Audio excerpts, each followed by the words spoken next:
isso. Nós estamos fechados para aquilo que é as nossas atividades muitas vezes externas, para a gente olhar para dentro de nós, olhar para dentro do nosso coração, olhar para dentro daquilo que está dentro de nós e organizar. É verdade ou não é que de vez em quando a gente olha para dentro de nós e vê que o negócio está numa desordem só.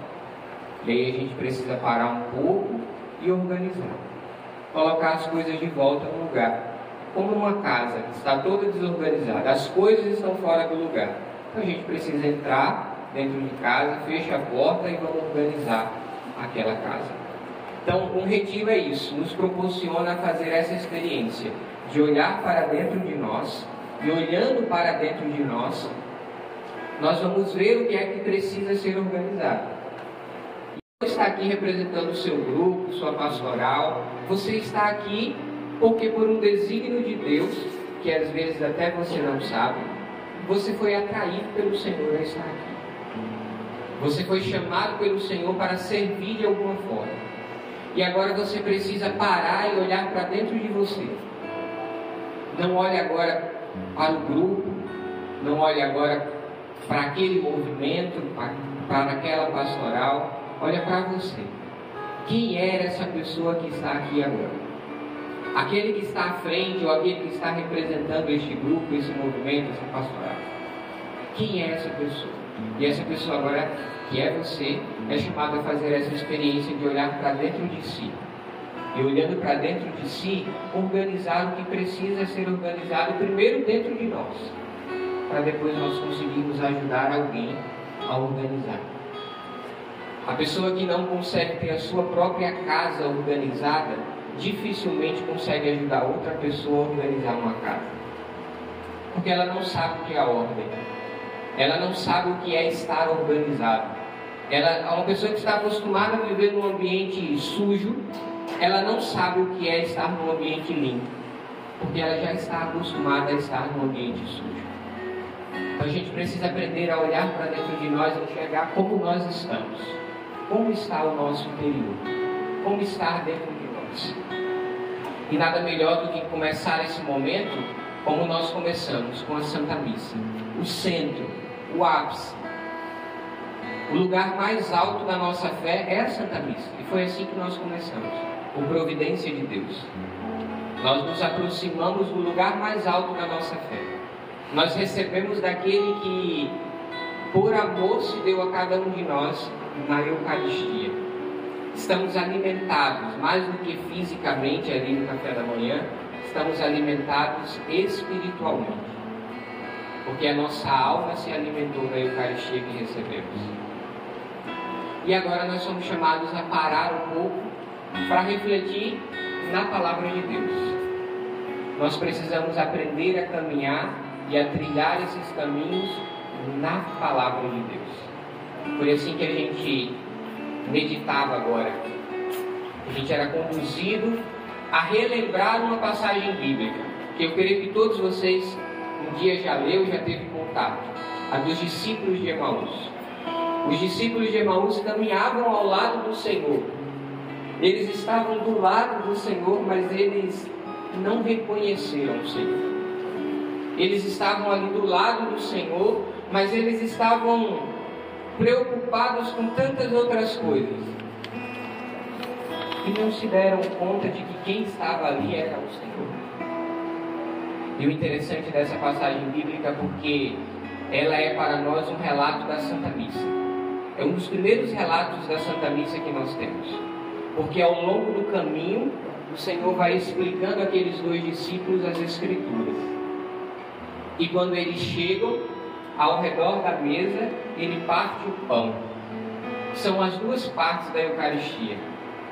A palavra de Deus que nós ouvimos e a Eucaristia que nós recebemos. Eu queria trazer para vocês uma outra passagem bíblica.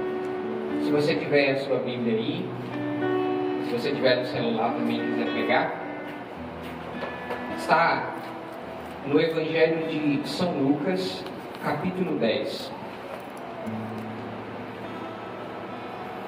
Evangelho de São Lucas, capítulo 10, versículo 38 e seguintes.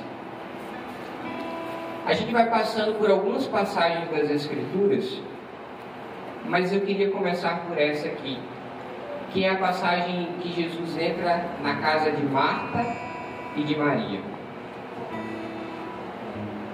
Aqui na passagem nós não temos esse dado, né? Mas nós sabemos que Marta e Maria eram as irmãs de Lázaro. Lázaro era aquele homem em que a palavra de Deus diz que era amigo de Jesus. Betânia, que era o lugar onde Lázaro morava, era o lugar em que Jesus se refugiava. Jesus gostava de ir para Betânia quando ele precisava sair um pouco do meio da multidão. Não pelo Evangelho de São Lucas, mas pelo Evangelho de São João, nós sabemos que Lázaro era irmão de Marta e de Maria. E nós temos até mesmo uma festa litúrgica que celebra Lázaro, Marta e Maria, os amigos de Jesus. Então aqui nós estamos dentro de um contexto que a gente precisa entender. Jesus ele estava caminhando com os seus discípulos. Se você for olhar um pouco antes desses versículos que eu falei para vocês, versículo ali 17 mais ou menos, vai estar escrito assim, que é a volta dos 72, ou seja, no início desse capítulo Jesus chama 72 e envia 72 em missão, 72 discípulos em missão. Agora os discípulos voltam, e nessa volta dos discípulos, esses discípulos que estão voltando, Jesus começa a ensinar esses discípulos. E agora Jesus ele para um pouco de estar no meio da multidão e ele entra na casa de Marta e de Maria e diz assim: Jesus entrou num povoado e uma mulher de nome Marta o recebeu em sua casa.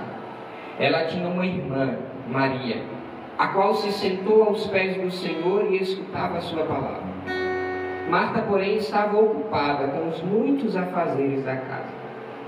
Ela aproximou-se e disse: Senhor, não te importas que minha irmã me deixe sozinha com todo o serviço? Manda, pois, que ela venha me ajudar. O Senhor, porém, lhe respondeu: Marta, Marta, tu te preocupas e andas agitada com muitas coisas. No entanto, uma só coisa é necessária. Maria escolheu a melhor parte, e esta não lhe será tirada. Esse contexto, uma cena intrigante. Marta estava nos afazeres, e ela estava certa, ela não estava errada. Marta estava preparando a casa para o Senhor que estava visitando. Eu tenho certeza que você faz isso na sua casa. Quando alguém vai te visitar, você vai ali na cozinha, nem que seja um copo de água, mas você oferece para aquela pessoa. Você vai fazer uma comida, vai ajeitar uma coisa ou outra para aquela pessoa. Enquanto Maria fez o inverso. Ela deixou tudo de lado. Mas vamos imaginar assim, para a gente trazer um pouco para a nossa realidade. Vamos imaginar que Jesus chegou e não tinha nada na casa para ele comer. Ninguém estava esperando Jesus chegar. E Marta ficou agitada. Eu preciso fazer alguma coisa para ele. E Maria pegou e disse: não preciso fazer nada para ele. Eu preciso estar aos pés dele e ouvir o que é que ele tem a dizer.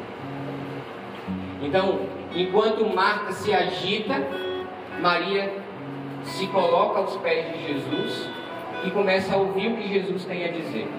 Então, se ele veio aqui, ele veio para me falar alguma coisa. O que é que o Senhor tem para me falar? E aí, ela senta aos pés de Jesus e começa a ouvir o que Jesus tem a dizer. Essa passagem bíblica, lá nos inícios da igreja, nos chamados padres da igreja, os primeiros padres, pastores da igreja, que vieram depois dos apóstolos, eles sempre interpretaram essa passagem bíblica com as duas faces da igreja. Uma igreja que é contemplativa e uma igreja que é missionária. Então, nós temos irmãos e irmãs que entregam a sua vida inteiramente ao Senhor para viver atrás de uma grade como essa aqui, ó, nos claustros, oferecendo a sua vida inteira por amor a Jesus Cristo, ali atrás, daquele lado. Eu lembro uma vez que eu já tinha ido para a Canção Nova, e aí eu voltei de férias, e aí foi depois do primeiro ano que eu fui. Primeiro ano, depois eu voltei no final do ano de férias, e aí quando eu voltei, eu disse assim, eu preciso fazer um retiro. Eu vou lá no Carmelo do Conde fazer um retiro. Aí fui, passei 3 dias lá, sozinho, me retirei para poder rezar um pouco e ouvir a Deus. E uma das primeiras coisas que me chamou a atenção naquele momento é que tem uma grade que me separa e separava a irmã que estava lá dentro. Eu lembro até hoje, era a irmã Miriam que estava lá. Ela é inclusive a minha madrinha de oração também.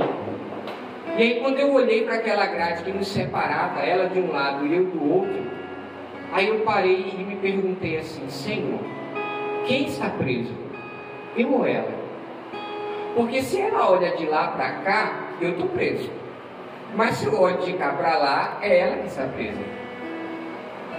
Qual dos dois está preso aqui? E aí o Senhor falava no meu coração, nenhum dos dois. Porque o lugar da liberdade é o lugar da vontade de Deus. Eu estava na vontade de Deus para mim. Então eu estava na minha liberdade, no lugar da minha liberdade. E ela estava na vontade de Deus para ela, daquele outro lado. Então aquele lugar era a maior liberdade que ela poderia ter. E ela era muito mais livre lá dentro do que eu, talvez, aqui do lado de fora, naquele momento. Porque o lugar da nossa liberdade é o lugar da vontade de Deus. Esse é o lugar da minha liberdade. Aqui eu preciso ser livre na minha vocação. E aí eu me questionava e me encantava por aquela vida, mas ao mesmo tempo eu sabia que a minha vida não era daquele jeito. O lugar da minha liberdade não era daquele lado. Se eu estivesse daquele outro lado, eu não conseguiria ser um bom servo do Senhor, porque a minha vocação não era aquela. A minha vocação é do lado de cá. É uma vocação mais missionária. E esse é um outro lado, uma outra face da igreja. A primeira é essa contemplativa, daqueles que são chamados a gastar a sua vida desta forma. E a outra é uma vida mais missionária, mais ativa, que está aí na agilidade do dia a dia para a evangelização. É a forma como eu sou chamado a viver. É a forma como todos nós somos chamados a corresponder à vontade de Deus. De uma vida missionária. E nessa figura do Evangelho que nós lemos, nós encontramos essas duas faces. A face de Maria, que representa a igreja contemplativa aos pés do Senhor, e a face de Marta, que representa a igreja ativa, missionária, a igreja que serve, a igreja que evangeliza. Só que isso não é só as duas faces da igreja. Isso também é a forma como nós devemos nos relacionar com Deus. Porque existem momentos na nossa vida que nós precisamos sair da agitação da evangelização missionária e estar aos pés do Senhor. Mas existem momentos em que nós precisamos nos levantar e estar no serviço. Nós estamos vivendo nesta manhã esta oportunidade de sair um pouco da evangelização missionária e nos colocarmos agora aos pés do Senhor para ouvir o que é que o Senhor tem a nos dizer. Para ouvir aquilo que o Senhor tem a falar ao nosso coração. Primeiro, e repito isso de forma muito clara, primeiro de forma individual, aquilo que Jesus quer falar com você, no seu coração. Depois o que Jesus quer falar através de você. São duas coisas distintas. Primeiro, Ele quer falar conosco. Depois Ele quer falar através de nós. Antes de estar aqui falando com vocês, eu estive com o Senhor falando com Ele, para poder estar aqui preparado para falar com vocês. A nossa vida missionária, a nossa evangelização passa por isso. Nós precisamos estar com o Senhor para poder falar do Senhor. Nós não podemos falar de alguém que nós não conhecemos. Nós não podemos anunciar alguém que nós nem sabemos quem é. E nós não podemos colocar a nossa experiência com Jesus a partir de outras pessoas. Aquela pessoa me disse que Jesus é assim. Não. Eu sei que Jesus é assim, porque eu fiz a experiência com Jesus na nossa evangelização. Os discípulos, antes de falarem de Jesus, eles precisaram aprender de Jesus. O versículo 17 e seguintes aí desse capítulo 10 que nós lemos, vai trazer esse relato que eu falei para vocês, da volta dos 72. Jesus chama 72 discípulos e dá poder àqueles 72 discípulos de fazer algo em nome dele. E eles vão em missão em nome de Jesus. Por isso que aquela última frase que nós escutamos na Santa Missa é tão importante. Ide em paz e o Senhor vos acompanhe. A gente responde? Esse ide em paz, todas as vezes que você escutar na Santa Missa, não é só um tchau, vai com Deus, volta para casa. Não é o padre te mandando embora, é o padre te enviando em missão. É a igreja, na autoridade do sacerdote, te enviando em missão. Ide, vai, anuncia, fala aquilo que você viu dele na Eucaristia. Então é esse mandato missionário de ir, de ser enviado, de ser levado pelo Senhor. Se você tiver a palavra aí e quiser pegar, na nossa evangelização. Os discípulos, antes de falarem de Jesus, eles precisaram aprender de Jesus. O versículo 17 e seguintes aí desse capítulo 10 que nós lemos, vai trazer esse relato que eu falei para vocês, da volta dos 72. Jesus chama 72 discípulos e dá poder àqueles 72 discípulos de fazer algo em nome dele. E eles vão em missão em nome de Jesus. Por isso que aquela última frase que nós escutamos na Santa Missa é tão importante. Ide em paz e o Senhor vos acompanhe. A gente responde? Esse ide em paz, todas as vezes que você escutar na Santa Missa, não é só um tchau, vai com Deus, volta para casa. Não é o padre te mandando embora, é o padre te enviando em missão.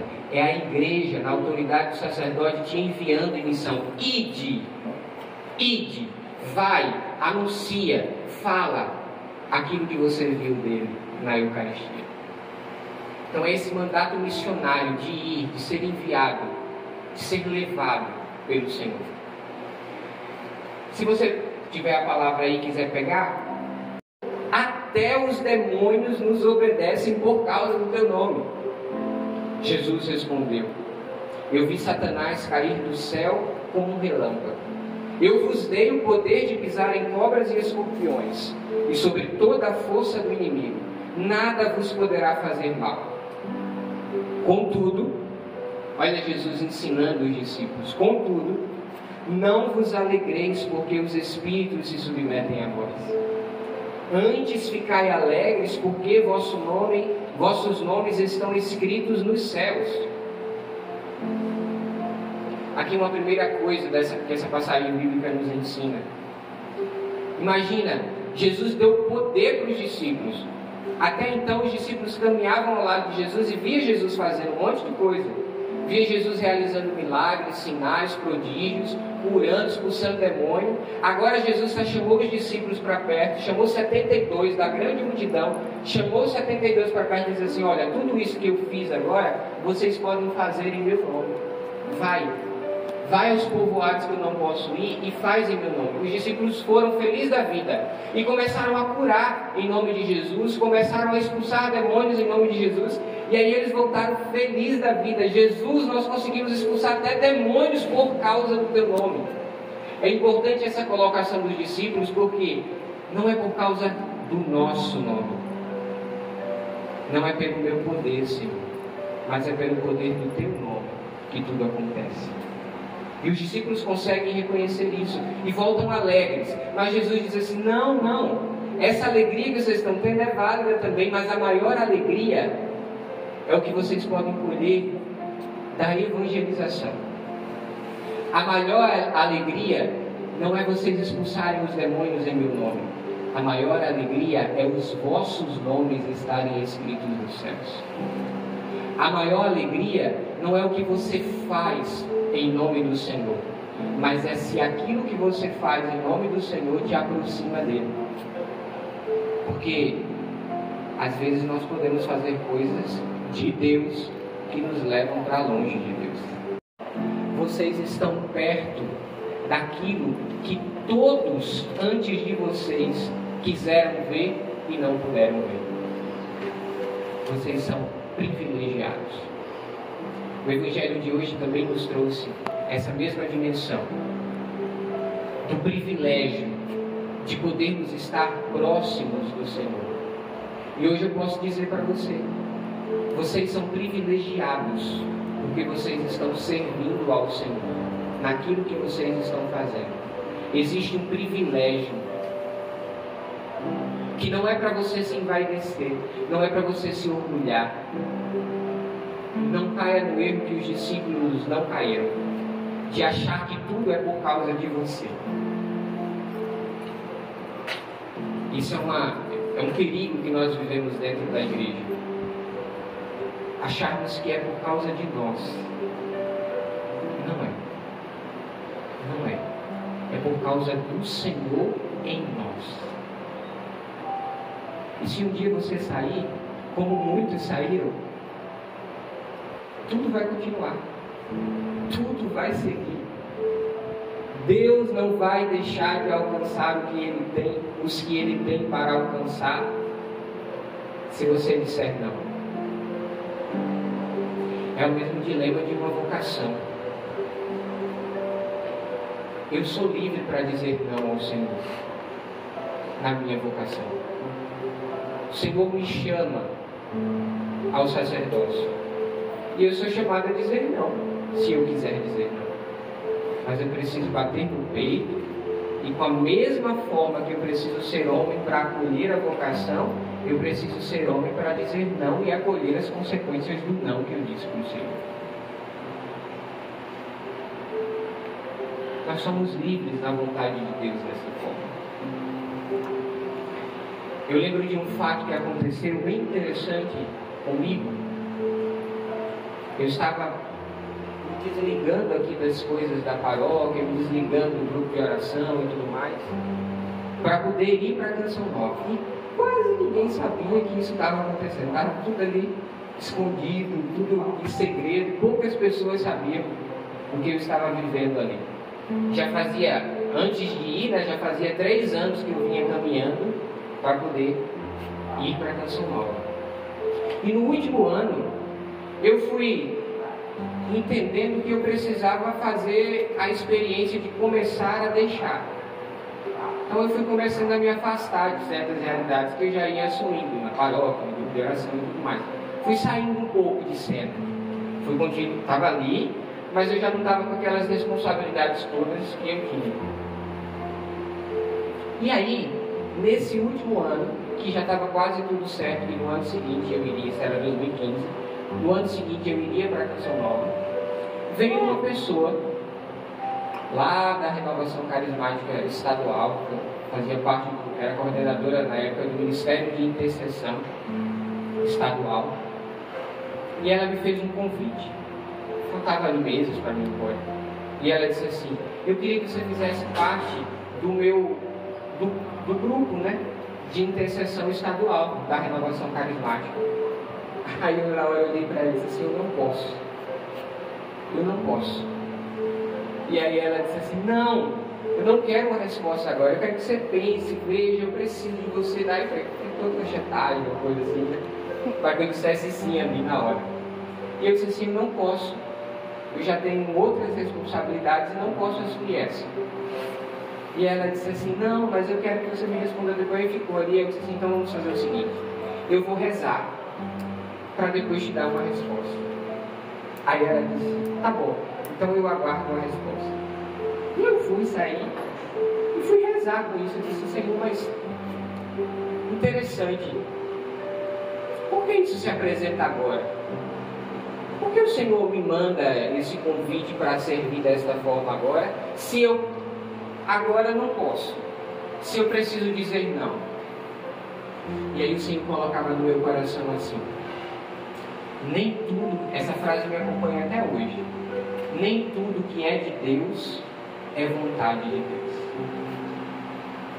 Nem tudo que é de Deus é vontade de Deus. E eu não tinha entendido o que é que Deus estava querendo falar aqui dali. Eu falei: não estou entendendo, Senhor. E aí eu fui entendendo. Aquela proposta, aquele convite era algo de Deus. Era algo que iria me aproximar de Deus, iria me fazer estar perto de Deus. Mas não era a vontade de Deus para mim naquele momento. Não era. E foi por causa de uma vida com Deus que eu consegui entender que aquilo dali não era a vontade de Deus para mim. Vamos nos deparar com situações que estão ao nosso redor, que estão nas nossas mãos, que são muito de Deus, é uma obra de Deus, mas não é vontade de Deus. Lembra da irmãzinha que eu falei do Carmelo? Aquela obra ali é de Deus, e não tenho dúvida alguma de que aquela obra é de Deus, mas essa obra não é a vontade de Deus para mim. A vontade de Deus para mim, eu precisava entender que era a canção nova. Nem tudo que é de Deus é vontade de Deus. Nem tudo que é de Deus é vontade de Deus. E aí eu já jogo uma pergunta para o seu coração agora: você está na vontade de Deus? Ou você está batendo cabeça em algo que é de Deus, mas que não é vontade de Deus? Quem pode responder isso? Só você. Só você pode responder isso, mas não eu. Mas como é que você responde isso? Pelos efeitos do que você está fazendo? Não. Você responde isso aprendendo a atitude de Maria. Estar aos pés do Senhor. Se eu não estou aos pés dele, eu não consigo ouvi-lo. E se eu não consigo ouvi-lo, eu faço tudo o que eu acho. Não sei se você já fez essa experiência, mas eu já fiz algumas vezes na minha vida. Quando a gente faz as coisas do nosso jeito, geralmente o negócio dá errado. Geralmente a gente quebra a cabeça. A gente precisa aprender a fazer do jeito de Deus. Por que eu estou falando tudo isso? Porque aquele que serve, o privilegiado que é você, de servir ao Senhor, precisa entender que não é porque você merece ou porque você é bonzinho que você está aqui. Você está aqui porque você é aquele que o Senhor trouxe para perto. Porque Ele sabe que se você andasse um pouquinho longe, já era. Fugia da presença dEle. Seria a ovelha perdida que precisa ser reencontrada. Eu digo isso para vocês, não só falando para vocês, porque eu tenho plena convicção de que a minha vocação é isso. Às vezes eu sempre me perguntava assim: Jesus, por que o Senhor me chamou tão jovem? Eu podia ser um pouquinho mais velho depois, tal, viver um pouco mais a minha vida, para depois o Senhor me chamar. E depois eu fui entendendo: não, se não fosse tão jovem, talvez eu não viesse. Precisava ser daquela forma, precisava ser daquele jeito, para que eu pudesse estar ali perto. E aí eu fui entendendo, não é simplesmente o privilégio de estar com o Senhor, perto do Senhor, porque eu sou bom, mas é o privilégio de estar perto do Senhor porque eu sou o mais necessitado dele. Eu sou mais digno da misericórdia de Deus. E a partir da experiência que eu faço com essa misericórdia de Deus, eu consigo levar outras pessoas a fazer a experiência da misericórdia de Deus. Se eu não faço a experiência de estar com Ele, eu não consigo falar dele. Sabe quando você convive muito com uma pessoa e daqui a pouco você está pegando o jeito daquela pessoa? Os tiques daquela pessoa você está pegando? Porque você convive tanto com aquela pessoa. É assim que nós devemos ser. Nós devemos estar tanto com o Senhor, tanto com o Senhor, tanto com o Senhor, que a gente deve pegar o jeito dele. Por isso que quando as pessoas elas vêm na igreja, elas querem olhar para mim, para você, e querem encontrar as atitudes de Jesus em nós, porque ela espera isso de alguém que está perto de Jesus. Por isso que uma pessoa que chega na igreja e começa a dizer assim, eu não fui acolhido com misericórdia nesta igreja, ela está chegando para mim, para você, e ela está dizendo assim, olha, você não apresenta a face da misericórdia de Deus. Isso é duro para nós ter que reconhecer, mas muitas vezes nós somos assim. Nós não apresentamos muitas vezes esta face da misericórdia de Deus, porque faltou perder tempo aos pés do Senhor. Faltou estar ali com Ele, próximo dele. Eu lembro que na época que eu estava responsável pelos coroinhas, eu sempre falava uma coisa bem interessante para eles. Tem um documento da igreja, Sacrosanto Concílio, que é um documento do Vaticano II que fala sobre a liturgia, né? A reforma litúrgica do Concílio Vaticano II. E esse documento era um dos documentos que a gente dava formação ali para os novos coroinhas que estavam chegando. E o número 7, se eu não me engano, desse documento, ele vai falar das presenças de Jesus na Santa Missa. E aí ele diz, né, que Jesus ele estava presente na Eucaristia, ele está presente na figura do Padre, ele está presente na palavra que é proclamada e ele está presente no povo reunido. Porque Jesus falou que onde 2 ou mais estiverem reunidos no nome dele, ele está no meio deles. Então são as 4 formas que Jesus está presente na Santa Missa: no Padre, na palavra que é proclamada, no povo reunido e na Eucaristia que é celebrada e que é comungada ali naquele momento. E aí eu gostava sempre de dizer assim para os coroinhas: vocês já pararam para perceber como vocês são privilegiados? Você está perto das 4 formas que Jesus se aproxima de nós na Eucaristia, na Santa Missa. Você está perto do Padre porque você está servindo a Ele.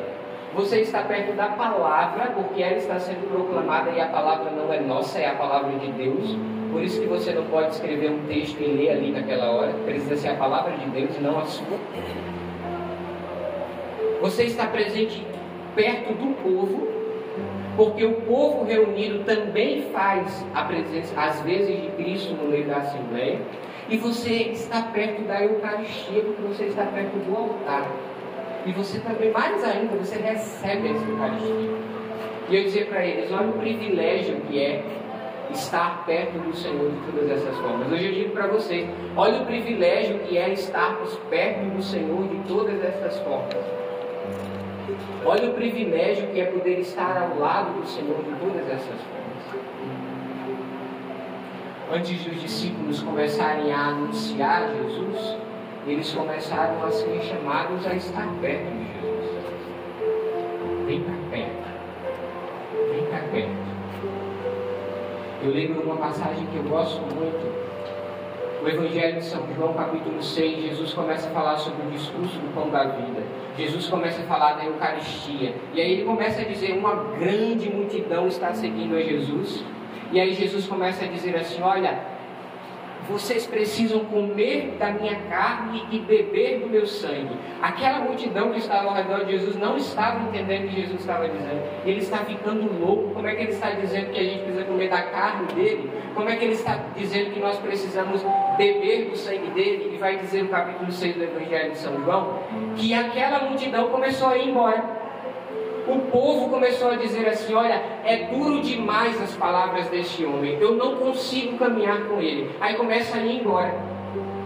Mas uma cena interessante, porque depois que a multidão começa a ir embora, não todos, mas a multidão, alguns da multidão começam a ir embora, Jesus vira para os discípulos, aqueles que ele chamou para estar mais perto dele, e pergunta assim: vocês também não querem ir embora?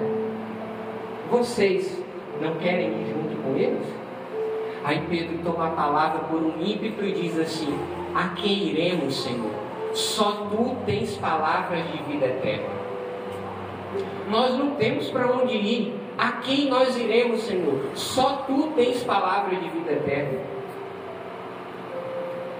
Mas este mesmo Pedro,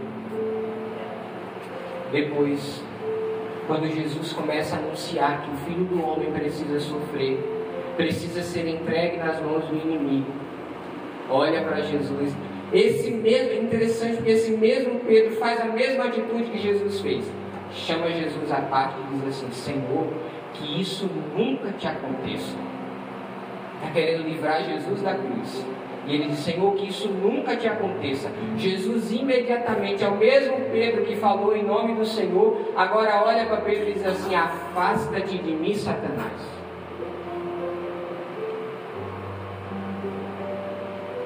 O mesmo Pedro que caminhou na graça de Deus e foi tomado por Deus ao falar em nome dos discípulos, também foi tomado por um espírito mundano, até mesmo podemos dizer demoníaco, para repreender a vontade de Deus. Nós somos esses discípulos. Nós somos os Pedros de hoje, que ora fala em nome de Deus e ora fala em outros nomes. Nós somos esses que muitas vezes falha, erra, peca, tem que bater no peito, tem que reconhecer que errou muitas vezes, tem que dizer assim: ó, precisa voltar atrás. Na Canção Nova a gente tem uma regra que é, na verdade tem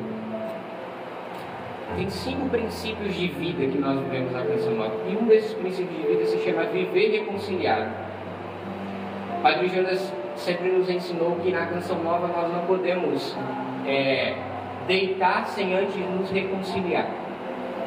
Se aconteceu alguma desavença ali, a gente precisa depois nos reconciliar. Fazendo menção daquela passagem, se não me engano, de São Pedro, em que ele diz: não se ponha o sol sobre o vosso ressentimento. E aí nós somos convidados a todos, e não acho que na Canção Nova não acontece isso. São pessoas que estão lá também. Então a gente sempre briga, levanta a voz um com o outro. Sempre acontecem essas coisas também. A gente sempre faz uma coisa que não agrada ao outro. E nessas horas a gente precisa reconhecer humildemente, bater no peito e dizer assim: eu errei. Eu preciso buscar o meu irmão e pedir perdão a ele. Olha, eu fiz isso errado. Você me perdoa? Eu estava errado nessa situação. Você me perdoa? Nos reconciliar com os nossos irmãos.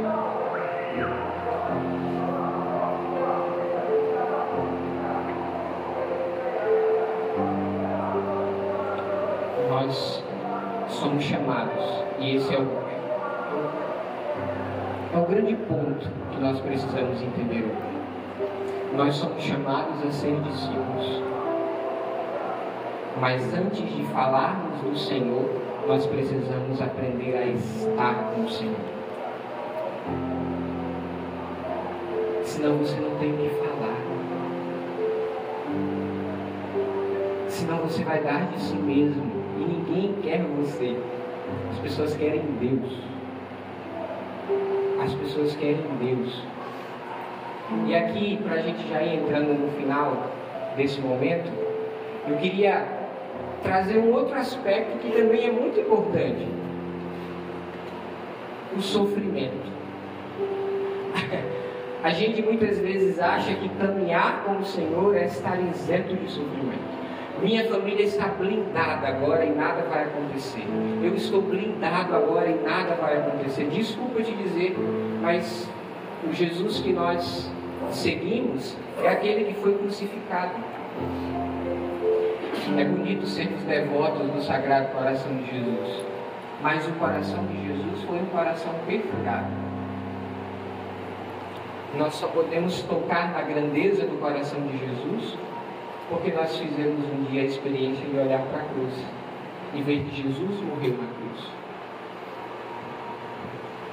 O sofrimento faz parte da nossa vida.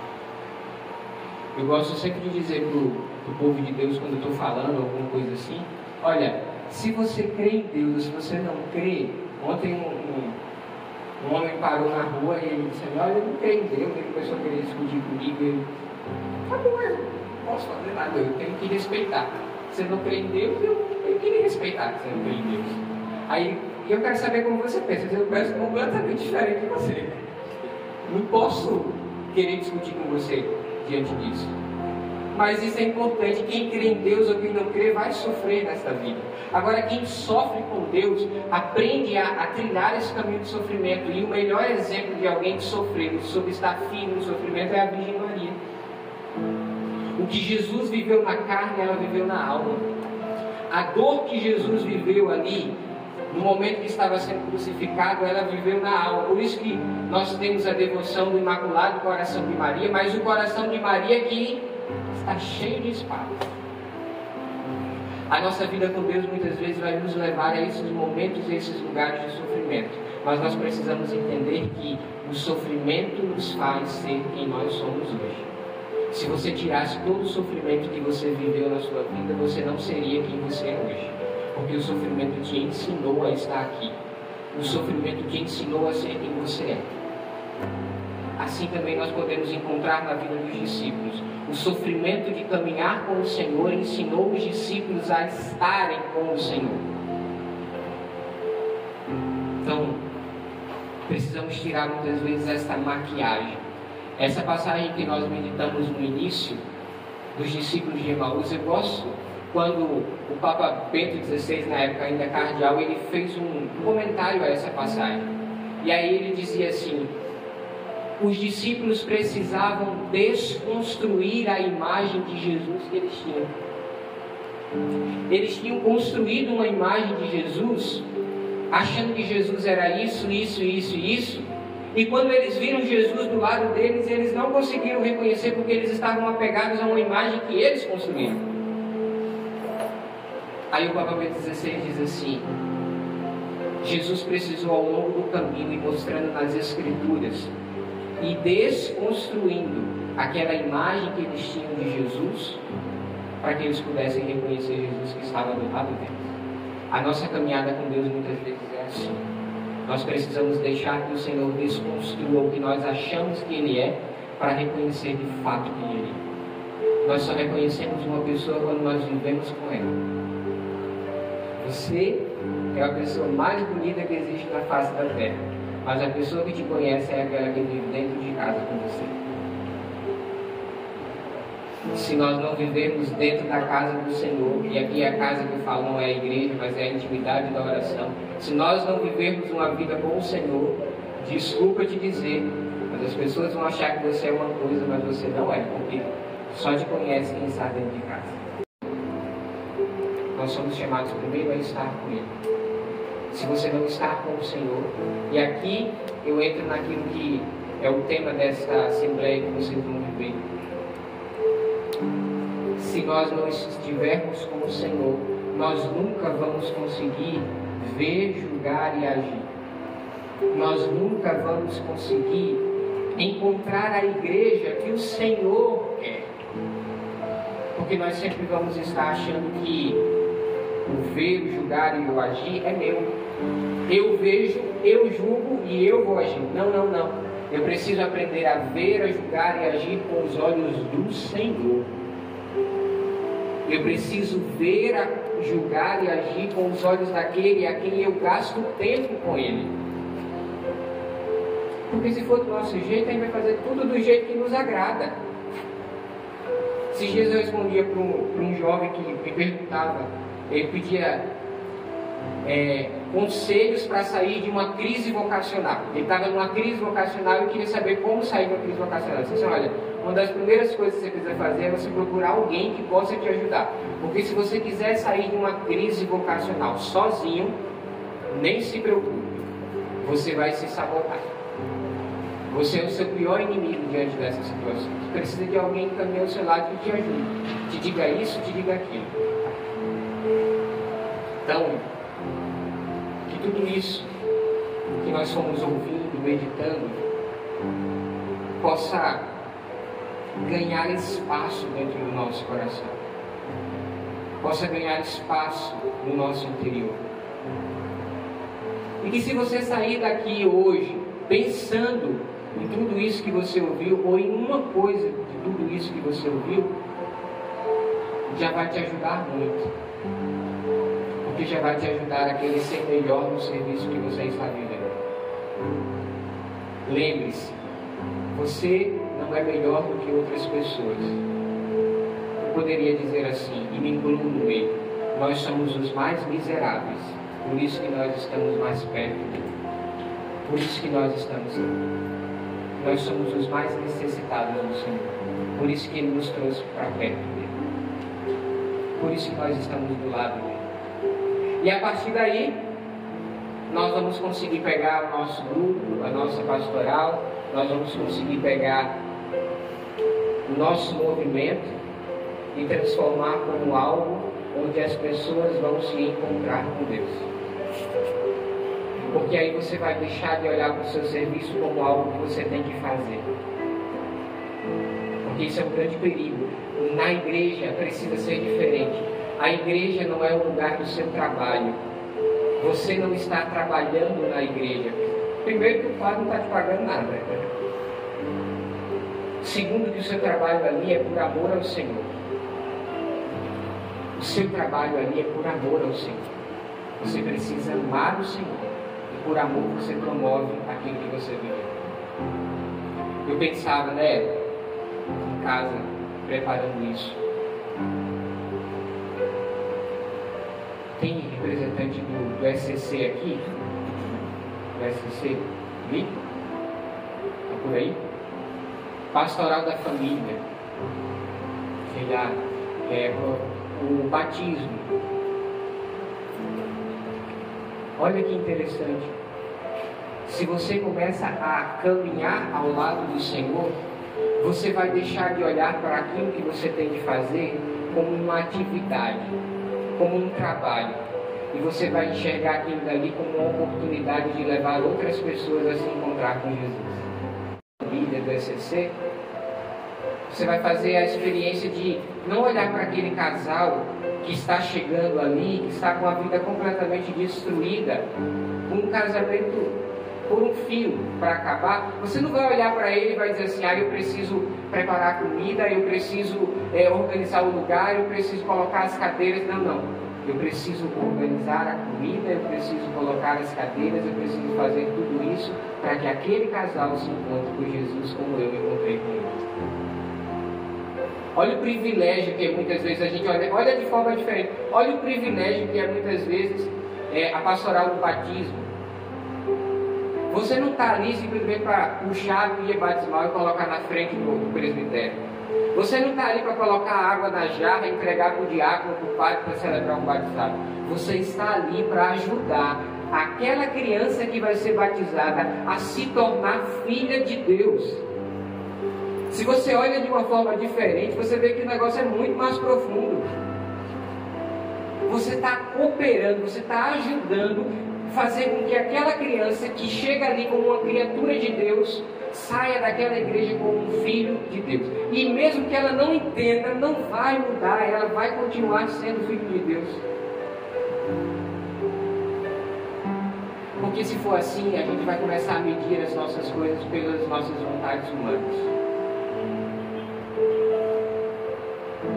Eu poderia muito bem ser padre aqui. Eu poderia muito bem ir para o seminário da Arquidiocese da Paraíba. Minha mãe remar porque está perto de casa.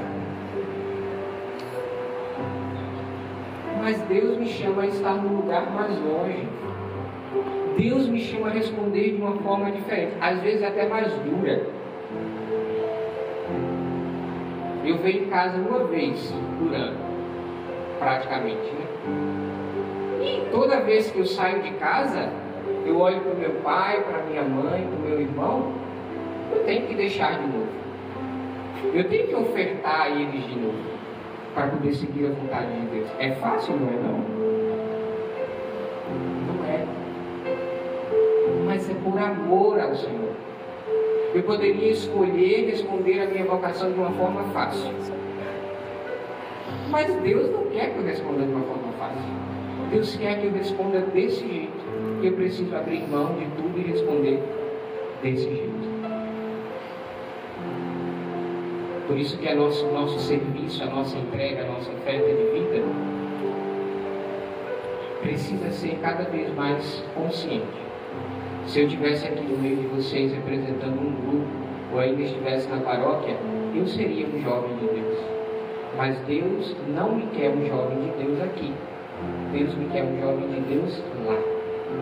E eu preciso entender, abraçar que dói.